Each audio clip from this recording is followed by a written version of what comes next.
Lightning cracked across the sky and a man's body hit the mud beside the stable wall with a sound that made Alara drop her lantern. She had only stepped outside to check on the horses before the rain grew worse, and now she stood frozen, staring at the shape sprawled in the dark. For a moment she thought it was one of the drunks from the village, fallen asleep where he had no business sleeping. Then she saw the blood on his side, dark and spreading through torn fabric, and she understood this was no drunk. She ran to him, her skirts soaked through in seconds, and turned him over. His face was pale, his lips moving without sound, and his eyes opened just enough to find hers before rolling back. He was heavier than she expected, and dragging him toward the inn felt like pulling a fallen tree. Twice she slipped in the mud, twice she got back up, because stopping was not something she allowed herself to consider. The innkeeper, Mr. Whitmore, was not a cruel man, but he was a careful one, and when Alara burst through the back door with a bleeding stranger draped over her shoulder, his first instinct was to refuse.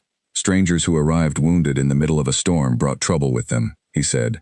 Trouble followed blood the way flies followed meat. He told her to leave the man on the road where she found him, that whatever had happened to him was not their business, and that taking him in could bring danger to every soul under that roof. Alara did not argue. She simply kept moving, hauling the stranger toward the small storage room behind the kitchen, and by the time Mr. Whitmore realized she had ignored him entirely, the man was already lying on a cot with his shirt cut open, and Alara pressing a cloth hard against the wound in his side. The bleeding was worse than she had first thought. It was not the clean line of a fall or an accident with a blade caught wrong. It looked deliberate, the kind of wound made by someone who meant to finish what they started.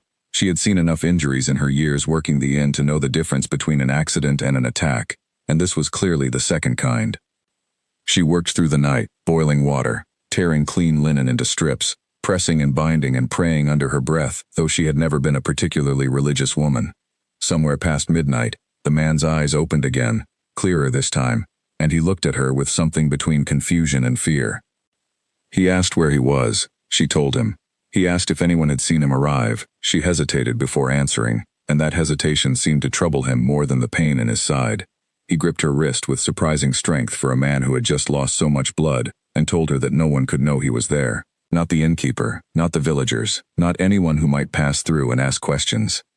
Alara asked him why. He did not answer. Instead he asked her name, and when she gave it, he repeated it once, quietly, as though testing whether it was safe to trust her with his own in return. He told her his name was Ashton, nothing more. No family name, no explanation for the wound, no account of how he had ended up bleeding in the mud outside a countryside inn during the worst storm of the season. She should have pressed him. She should have told Mr. Whitmore everything and let the matter be handled by people better equipped to deal with wounded strangers who refused to explain themselves. But there was something in the way he looked at her, something exhausted and honest beneath the fear, that made her decide, without fully understanding why, that she would keep his secret for the night at least. She hid him in the loft above the kitchen, a cramped space used mostly for storing grain sacks and broken furniture, reachable only by a ladder that creaked loud enough to wake half the inn if anyone but Alara climbed it carefully. She brought him water and what food she could take without drawing attention, and she checked his wound twice more before dawn, relieved each time that the bleeding had slowed rather than worsened. By morning, exhaustion sat heavy behind her eyes, but she moved through her chores as though nothing unusual had happened, sweeping floors and serving porridge to the handful of travelers who had taken shelter from the storm the night before. Mr. Whitmore watched her with a suspicious eye all morning, clearly aware that she had not simply left the stranger in the mud as he'd instructed, but he said nothing more about it, perhaps deciding that whatever she had done, it was already done. At midday, 2 riders arrived at the inn, their horses lathered and their cloaks heavy with rain that had not yet stopped falling. They did not ask for rooms. They asked questions instead, loudly enough for everyone in the common room to hear, about whether anyone had seen a man traveling alone, wounded, possibly on foot, somewhere along the northern road the night before. Alara kept her hand steady as she wiped down a table near the window. Though her heart had begun beating so hard, she was certain someone would notice. Mr. Whitmore, to her surprise, said nothing about the man she had dragged in from the storm. Whether he had simply forgotten or whether some instinct told him to stay quiet, she did not know, but she was grateful for his silence all the same. The riders did not linger long. They asked their questions, received no useful answers, and rode on toward the next village, leaving behind a heaviness in the room that took hours to fade. Alara found herself glancing toward the kitchen more than once that afternoon, wondering if the man in the loft had heard the riders' voices through the floorboards, wondering what expression had crossed his face if he had. That evening, once the last traveler had gone to bed and the fire in the common room had burned down to embers, Ilara climbed the ladder again, careful and quiet, and found Ashton sitting up against the wall, paler than he should have been but alert in a way that surprised her. He had heard the riders, he admitted. He had recognized enough of what they were asking to know they were searching for him specifically, and not simply for any wounded traveler who might have passed through. She asked him again who he was running from.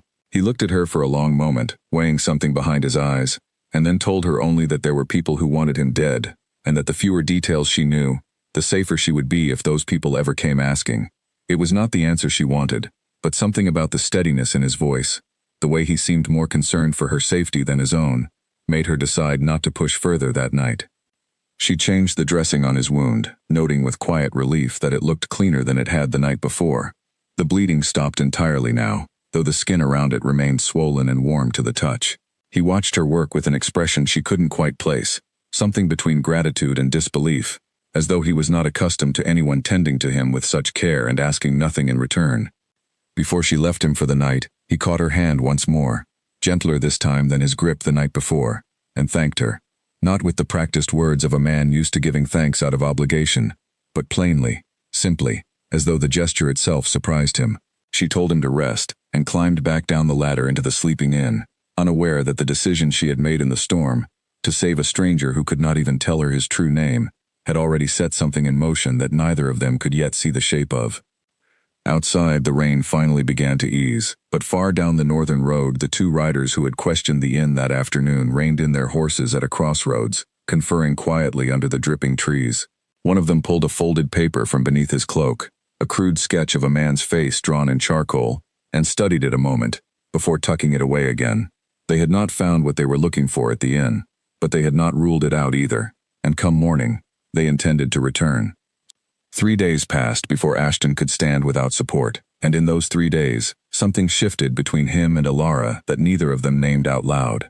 She brought his meals herself rather than letting the kitchen girl carry trays she might ask questions about. She sat with him in the evenings after her chores were finished, when the inn had gone quiet and the only sound was rain against the roof, or the occasional creak of the building settling into the night. What began as caution slowly became something closer to companionship, though Ilara told herself repeatedly that she was only doing what any decent person would do for a wounded stranger. He was unlike anyone who usually passed through the inn. The travelers she served were mostly merchants and farmers, tired men with rough hands and rougher manners, quick to complain about the food or the price of a room. Ashton complained about nothing. He thanked her for every small kindness as though it were a rare gift, and there was a careful precision to the way he spoke, a habit of choosing his words that suggested he had spent his life around people who listened closely to everything he said. She asked him once, half joking, whether he had always been so polite, or whether the wound had knocked some sense into him. He laughed at that, a real laugh that seemed to surprise him as much as it surprised her, and admitted that politeness had been drilled into him since childhood, though not always for reasons he found admirable. When she asked what he meant, he grew quiet, and she did not press him, sensing that whatever lay behind that comment was tied to the same secret he refused to share. In turn, she found herself telling him things she rarely spoke of with anyone. She told him about her father, a carpenter who had taught her to work with her hands before he passed 3 winters ago, leaving her with little more than his tools and a small wooden box she still kept beneath her bed. She told him about her mother, who had died when Ilara was too young to remember her clearly, and about the dream she carried quietly, of one day saving enough to buy a small cottage of her own, somewhere with a garden, far from the noise and demands of inn work. Ashton listened to all of it with an attention that unsettled her at first, because no one had ever listened to her that way before. Most people, when she spoke, were already thinking of what they wanted to say next, or simply waiting for her to finish so they could return to their own concerns. Ashton asked questions. He wanted to know what she would grow in her garden, what color she imagined the cottage door, whether she would keep animals or prefer the quiet of a place with no one but herself to care for. She asked him in turn about his own life, testing carefully how far she could push before he retreated behind his careful silence again. He told her, in fragments, about a home he had not seen in years by choice, about a family that loved him in ways that felt more like ownership than affection, about responsibilities that had been placed on his shoulders before he was old enough to understand their weight. He never used names. He never mentioned a place, but the sadness in his voice when he spoke of it was unmistakably real, and Ilara found herself wanting to reach across whatever distance separated their two worlds and tell him he did not have to carry all of it alone. One evening, as she changed the dressing on his wound, which had begun to heal cleanly at the edges, he asked her why she had risked so much to save him. A man she did not know, bleeding in the mud, with no explanation and every reason to bring danger to her door. She thought about the question longer than she expected to, and finally told him that she simply could not have left him there. It was not a decision she had made so much as something that had happened before she had time to think it through. He told her that most people would have thought it through, and decided against helping. She replied that most people were not the ones who found him. Something about that answer seemed to settle in him deeply, and for a moment neither of them spoke, the silence between them comfortable rather than awkward, filled with something neither was ready to give a name to. Not everything about those days was gentle, though. Twice more, riders passed through the village asking after a wounded man, and each time, word reached the inn before the riders themselves arrived, giving Alara enough warning to make certain Ashton stayed hidden and silent in the loft. Mr. Whitmore grew more nervous with each visit, pulling Alara aside after the second set of riders left to ask, in a low and worried voice, exactly what kind of trouble she had brought into his inn. She did not have a full answer for him. She only knew that the man upstairs had done nothing, as far as she could tell, to deserve whatever hunted him, and that turning him over to strangers with cold eyes and blunt questions felt like handing him a sentence rather than justice. Mr. Whitmore was not convinced, but he agreed, reluctantly, to give her a little more time before deciding what to do, mostly because Alara had worked for him faithfully for years, and had never once asked him for anything in return. It was during this fragile stretch of days that Ashton grew strong enough to leave the loft for short stretches at night, moving carefully through the empty kitchen while the rest of the inn slept. Alara showed him the small garden behind the building, overgrown and neglected, where she sometimes went to think when the noise of the inn became too much. Under the cover of darkness, they sat together on an old bench near the fence, speaking in low voices about nothing important and everything that mattered, and for those brief hours, it was easy to forget that danger was searching for him somewhere beyond the village borders. He told her, one of those nights, that he had not felt this calm in longer than he could remember, not since he was a boy, before the expectations of his family had settled over him like a weight he could never quite set down. She asked him what it was he wanted, if he could have anything at all, free of family or duty, or the danger currently hunting him. He was quiet for a long time before answering, and when he finally spoke he said that what he wanted most was simply this: a quiet garden, an honest conversation. Someone who saw him as a person rather than a name attached to power and money.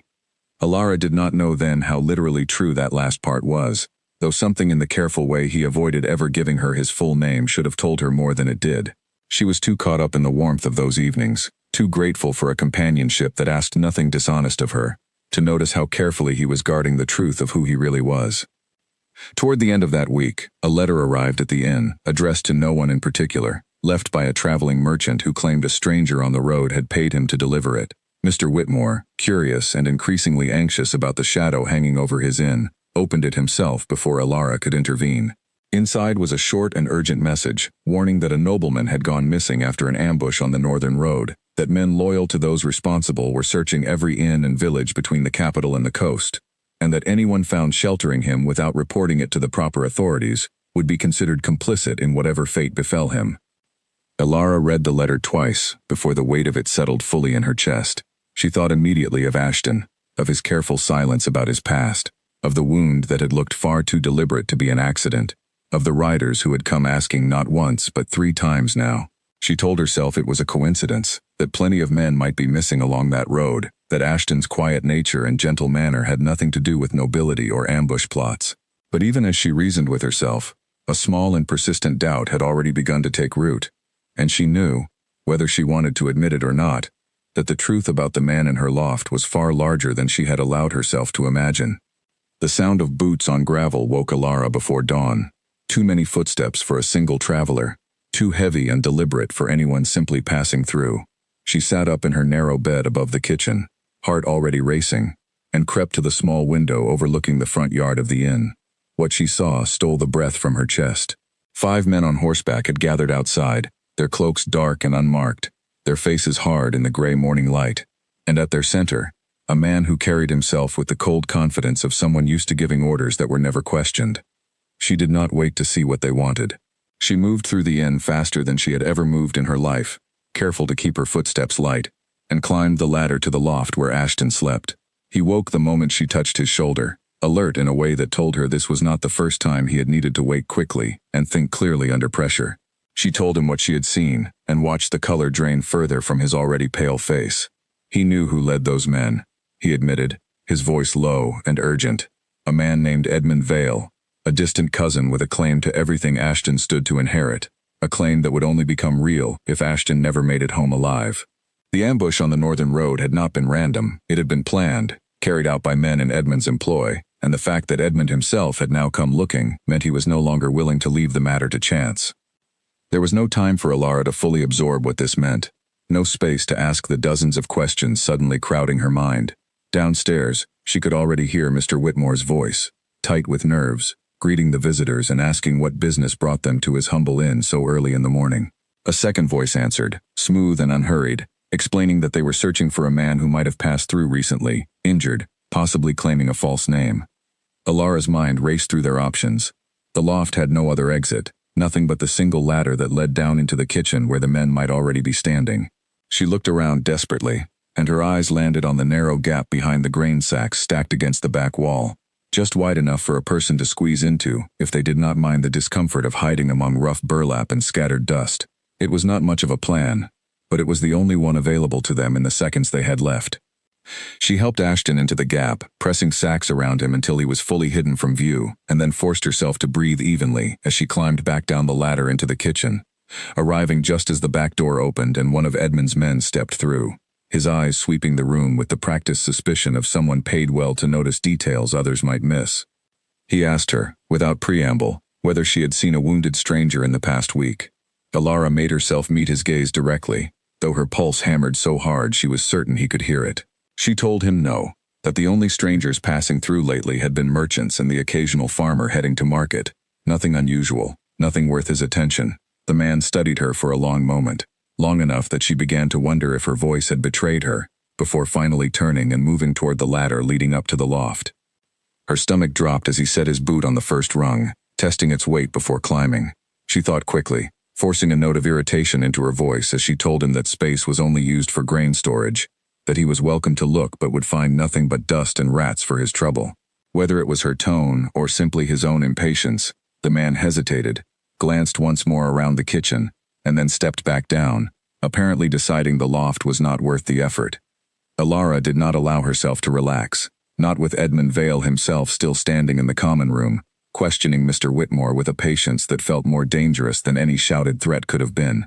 She busied herself with kitchen work, keeping her hands moving so they would not shake, while straining to hear every word passing between Edmund and her employer. Mr. Whitmore, to his credit, gave nothing away, sticking to the same story Alara had offered, that no wounded strangers had passed through recently. But Edmund did not seem entirely satisfied. He mentioned, almost casually, that a farmer from a nearby village had reported seeing a young woman dragging an injured man toward this very inn on the night of the storm, and he watched Mr. Whitmore's face carefully as he said it, searching for any flicker of recognition or guilt. Alara heard this from the kitchen and felt ice settle in her veins. Someone had seen her that night. She had been so focused on getting Ashton inside, on saving his life, that she had never once considered whether anyone might have witnessed the moment from a distance. Now that carelessness threatened to unravel everything she had worked so carefully to protect. Mr. Whitmore, thinking quickly, claimed the farmer must have been mistaken, that perhaps he had seen one of the kitchen girls carrying supplies during the storm, and misread the scene in the darkness and rain. Edmund did not look convinced, but he also did not press the matter further, instead informing Mr. Whitmore that his men would be searching the surrounding buildings regardless, as a matter of thoroughness, and that any cooperation would be remembered favorably should the missing man ever turn up. The search that followed felt endless to Alara. She listened to boots moving through the stable, the storage sheds, even the small chapel at the edge of the village grounds. Each set of footsteps a fresh wave of fear that they would somehow think to check behind the grain sacks in the loft after all. She busied herself preparing breakfast for the other guests, forcing normalcy into every movement even as her thoughts remained fixed entirely on the man hidden just above her head. It was nearly 2 hours before Edmund finally called his men back, apparently satisfied for the moment that the inn held nothing of interest. As they mounted their horses to continue toward the next village, Alara watched through the kitchen window, her relief tangled with a new and sharper fear. Edmund had not found what he was looking for here, but he had not ruled the inn out entirely either. His parting words to Mr. Whitmore, delivered with a cold and pleasant smile, promised that he would return if his search elsewhere proved fruitless. Only once the last horse had disappeared down the road did Alara allow herself to climb back up to the loft, pulling the grain sacks away to find Ashton exactly where she had left him, tense and still, his breathing shallow from the effort of staying silent for so long in such a cramped space. He asked immediately whether they were gone, and she confirmed it, though she could not keep the fear from her voice as she told him what Edmund had said about being seen the night of the storm. Ashton's expression darkened at this news. He told her plainly that staying at the inn any longer put both her and Mr. Whitmore in far greater danger than either of them had signed up for, and that he needed to leave before Edmund returned, before his continued presence brought real harm to the people who had shown him nothing but kindness. Alara argued against this immediately, pointing out that he was still recovering, that traveling in his condition without protection or resources was as good as delivering himself directly into Edmund's hands. They argued in low, urgent voices for several minutes, neither willing to back down, until Mr. Whitmore himself climbed the ladder, drawn by the sound of their disagreement. He listened to both sides with a grim expression, and then, to Alara's surprise, offered a solution neither of them had considered. He had a cousin, a farmer living 2 villages away in a quiet, out-of-the-way stretch of land, rarely visited by travelers of any importance. Ashton could be moved there under cover of darkness, hidden among the farmer's goods on a supply cart, and remain safely out of sight while he finished healing, and while Alara worked to find some way of getting word to anyone who might be able to help him reclaim his rightful place safely. The plan carried obvious risk, but it was better than waiting for Edmund's return, and better than sending Ashton out onto the road alone and unprotected in his weakened state.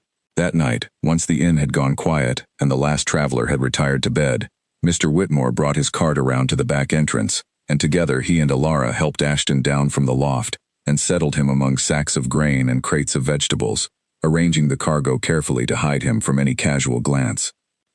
Before they departed, Ashton caught Alara's hand one final time, his grip weaker than it had been days before but no less earnest. He told her that whatever happened next, he would not forget what she had done for him, that few people in his life had ever offered him kindness without expecting something in return, and that she had done so twice over, first in the storm and now again in danger far greater than either of them had anticipated. Alara, throat tight with an emotion she did not fully understand, told him simply to stay safe, and to send word the moment it was possible. The cart rolled away into the darkness, wheels creaking softly over the uneven road, and Alara stood watching until it disappeared entirely from view, the weight of uncertainty settling heavily over her chest. She had no way of knowing whether Edmund's men would intercept the cart along the way, no way of knowing whether Ashton's wound would hold up under the journey, and no way of knowing when, or if, she would ever see him again. The following days passed slowly and tensely at the inn. Edmund did not return immediately, but rumors continued to circulate through the village, growing wilder with each retelling, about a missing nobleman, an inheritance under threat, and a search that had expanded to cover every corner of the countryside. Alara found herself listening carefully to every conversation among travelers passing through, hoping for some scrap of information about Ashton's fate, terrified of what she might learn. It was nearly a week later, during a quiet afternoon lull between meal services, that a young boy arrived at the inn on a borrowed horse, breathless and travel-worn, carrying a folded note addressed simply to Alara.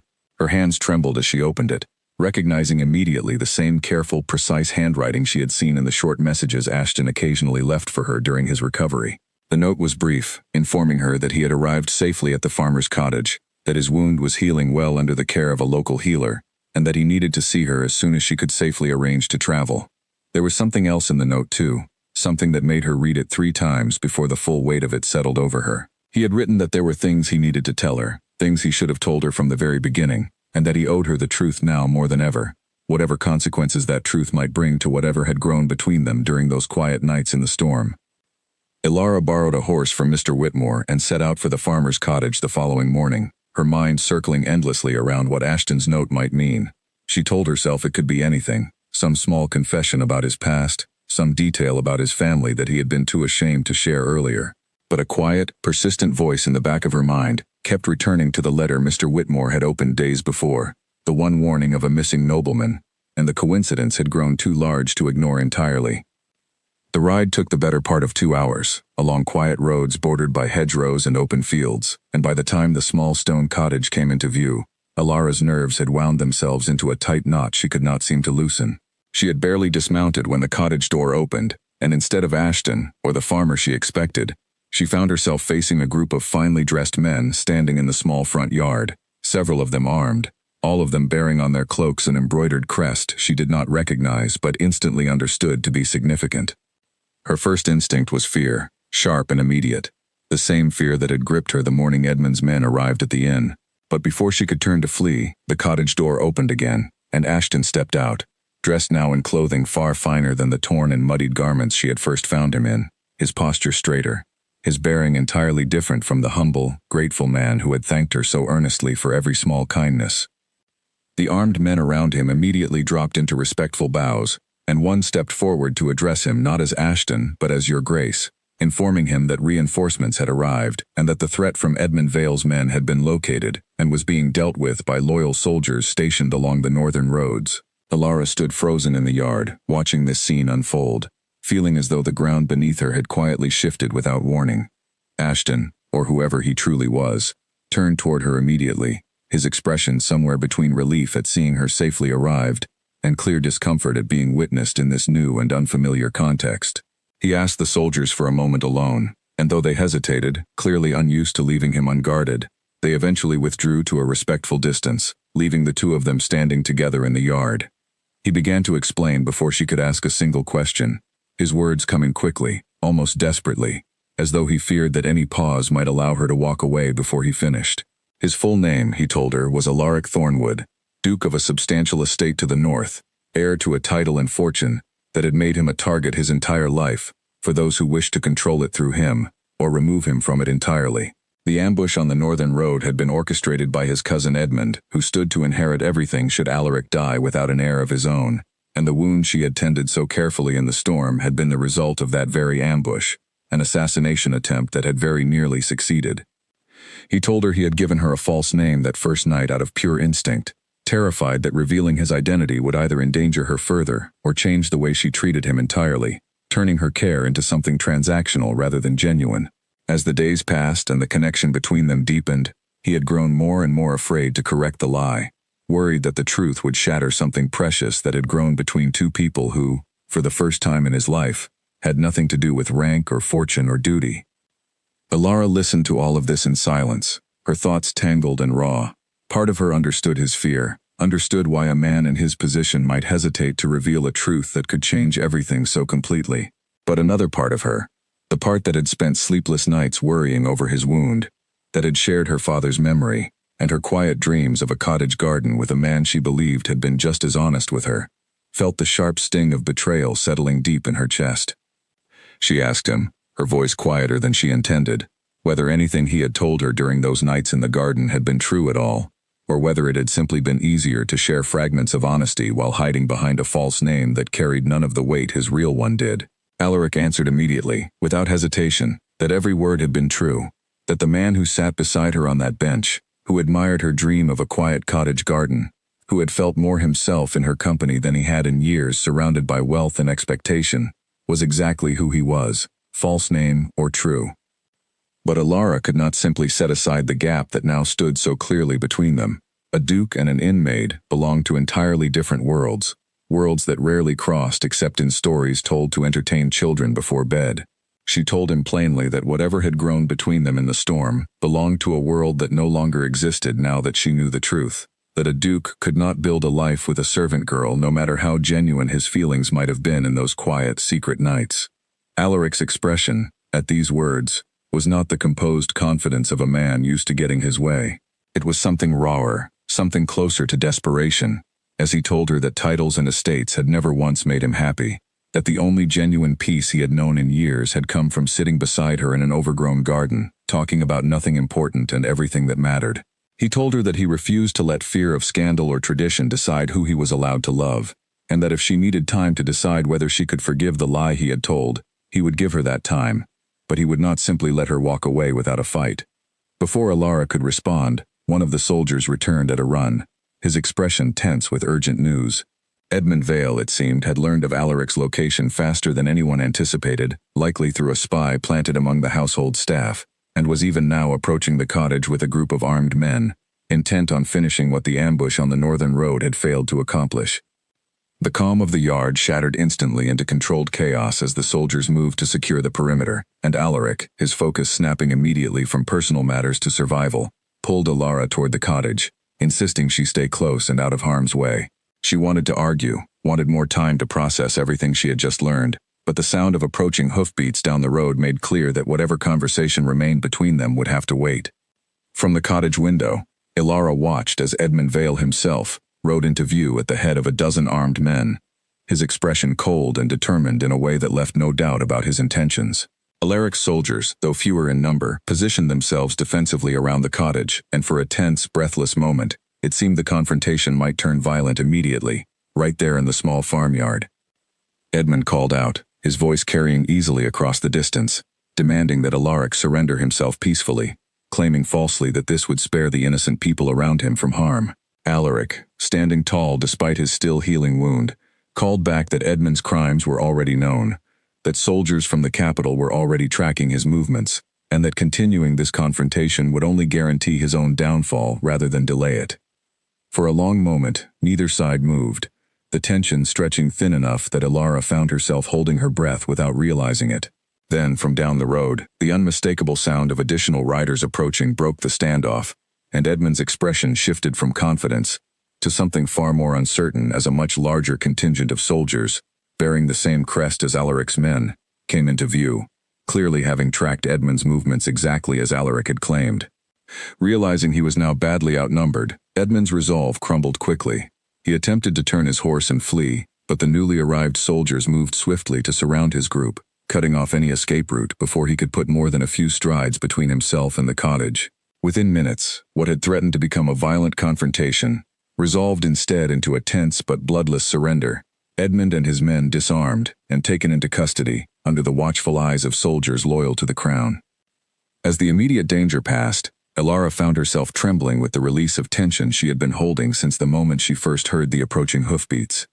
Alaric turned back toward the cottage, his expression a mixture of exhaustion and relief, and found her still standing at the window, watching him with an expression he could not quite read. Whatever conversation had been interrupted by Edmund's arrival still hung unfinished between them, and now, with the immediate danger resolved, both of them understood that the truth of who they were to each other could no longer be avoided or delayed. In the days that followed Edmund's capture, the countryside buzzed with news of the failed plot against the Duke of Thornwood, and the story of his rescue spread quickly from village to village, growing more dramatic with each retelling. Ilara heard fragments of it herself while running errands, strangers speaking in hushed, excited tones about a nobleman who had nearly died on the northern road, about a cousin's betrayal, about soldiers arriving just in time to prevent tragedy. None of the versions she overheard mentioned an inn maid who had dragged a bleeding stranger out of the mud and hidden him above a kitchen for nearly 2 weeks, and she found herself grateful for that anonymity, uncertain how she would feel being spoken of as part of a story that already felt too large and strange to belong to her ordinary life. She returned to the inn the same day Edmund was taken into custody, unable to stay at the cottage any longer with soldiers filling every corner of the small farmhouse, and Alaric surrounded by advisors eager to secure his estate and formally address the crimes committed against him. He had asked her to stay, his voice quieter than it had been during the confrontation with Edmund, but she told him she needed time, needed distance to think clearly about everything that had happened without the weight of armed soldiers and ducal titles pressing in on every side. He did not argue, though the disappointment in his expression was clear, and he simply asked that she allow him to visit once matters at the estate had settled, a request she agreed to without fully committing herself to what her answer would be when that day came. Back at the inn, life resumed its familiar rhythm, though nothing about it felt quite the same to Ilara anymore. She swept the same floors, served the same meals, exchanged the same tired pleasantries with travelers passing through, but her mind kept drifting back to the cottage yard, to the moment Alaric had stepped outside no longer as a wounded stranger, but as a duke, surrounded by armed men bowing at his approach. She thought about the gap he had spoken of so dismissively, the difference between a duke and a servant girl, and no matter how many times he insisted it did not matter to him, she could not shake the fear that the world around them would never allow such a thing to be forgotten so easily. Mr. Whitmore noticed the change in her almost immediately, her usual efficiency dulled by distraction, her responses to simple questions delayed by whatever thoughts occupied her attention. He did not press her at first, giving her space to work through whatever weighed on her mind, but after nearly a week of watching her move through the inn like a woman only half present, he finally sat her down one quiet evening and asked directly what troubled her. She told him everything then, the truth of Ashton's identity, the confrontation with Edmund, the offer Alaric had made to visit once his affairs were settled, and the doubt that had settled so heavily over her heart since that day in the farmyard. Mr. Whitmore listened without interrupting, and when she finished, he told her something she had not expected to hear from a man who had spent years teaching her caution above all else.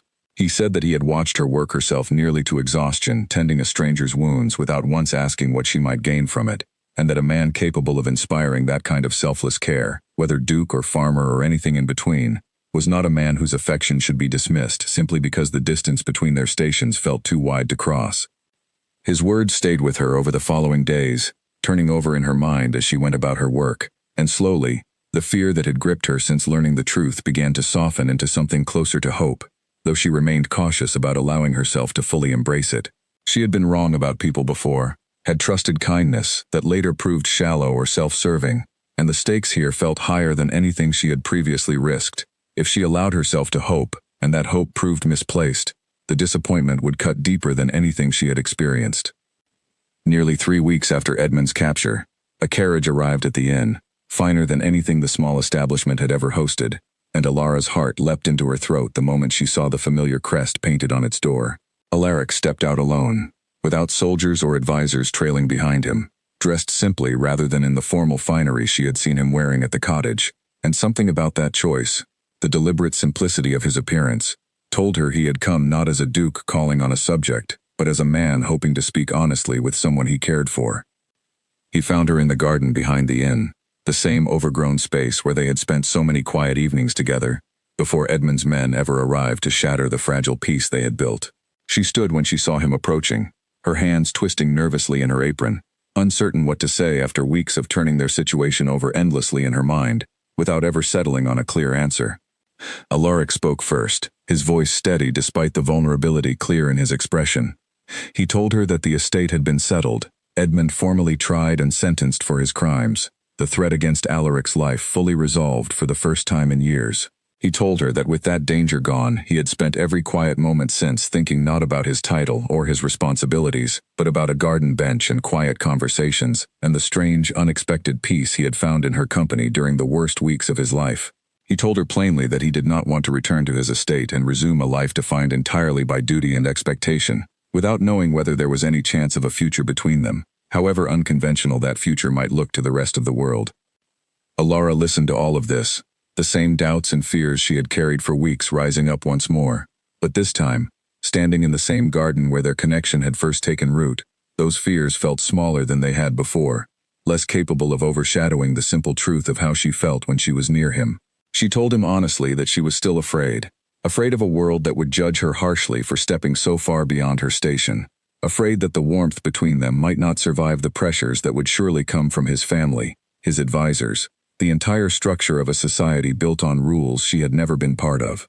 Alaric did not dismiss her fears or promise they would simply disappear. Instead, he told her that he could not guarantee an easy path, that there would likely be resistance from those who believed a duke's partner should come from noble blood rather than an inn's kitchen, but that he had spent his entire life following paths chosen for him by others, and he refused to let this, the one choice that had ever felt entirely his own, be dictated by anyone else's expectations.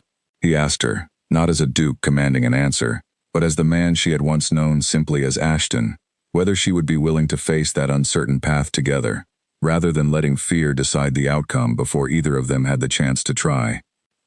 Alara looked at him for a long moment, weighing everything she stood to lose against everything she might gain, and found, when she finally searched her own heart honestly, that the answer had been clear for longer than she had allowed herself to admit.